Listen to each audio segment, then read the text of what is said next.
नागपूर जिल्ह्यातील व्याहाड परिसरातील श्री स्वयंभू शिवमंदिर देवस्थान येथे महाशिवरात्रीला श्री संत दमडाजी महाराज संस्थानात महाराजांच्या यात्रेचं आयोजन करण्यात आलं।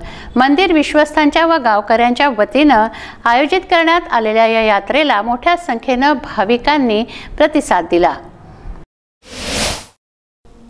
नागपूर जिल्ह्यातील व्याहाड परिसरातील श्री स्वयंभू शिवमंदिर देवस्थान येथे महाप्रसादाचं आयोजन करण्यात आलं। या देवस्थानला क श्रेणी दर्जा मिळाला आहे। महाशिवरात्री निमित्त श्री संत दमडाजी महाराज संस्थान येथे यात्रेचं आयोजन विश्वस्तांच्या व गावकऱ्यांच्या वतीने करण्यात आलं।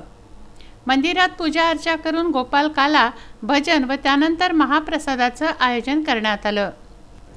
यावेळी कार्यक्रमाला शिक्षक व शिक्षकेतर कर्मचारी सहकारी पतसंस्था नागपूरचे संस्थापक वयोवृद्ध सेवानिवृत्त शिक्षक मधुकर धरममाळी हे आपल्या परिवारासह उपस्थित होते।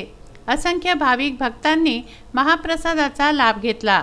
व्याहाड ग्रामपंचायतचे सरपंच विठोबा काळे, प्रकाश धरममाळी, शेषराव लोहकरे, कृष्णा जयस्वाल, डॉक्टर प्रभाकर थोराणे, देवलाल हरोडे, दिलीप ठाकरे, संजय खांडेकर, चंद्रकांत डोंगरे, जितेंद्र ठाकरे यांच्यासह असंख्य नागरिक व स्वयंसेवक उपस्थित होते। व्याहाड व परिसरातील स्वयंसेवक मंडळाने येथील नियोजनाची जबाबदारी सांभाळली। जितेंद्र उके, विदर्भ न्यूज, नागपूर।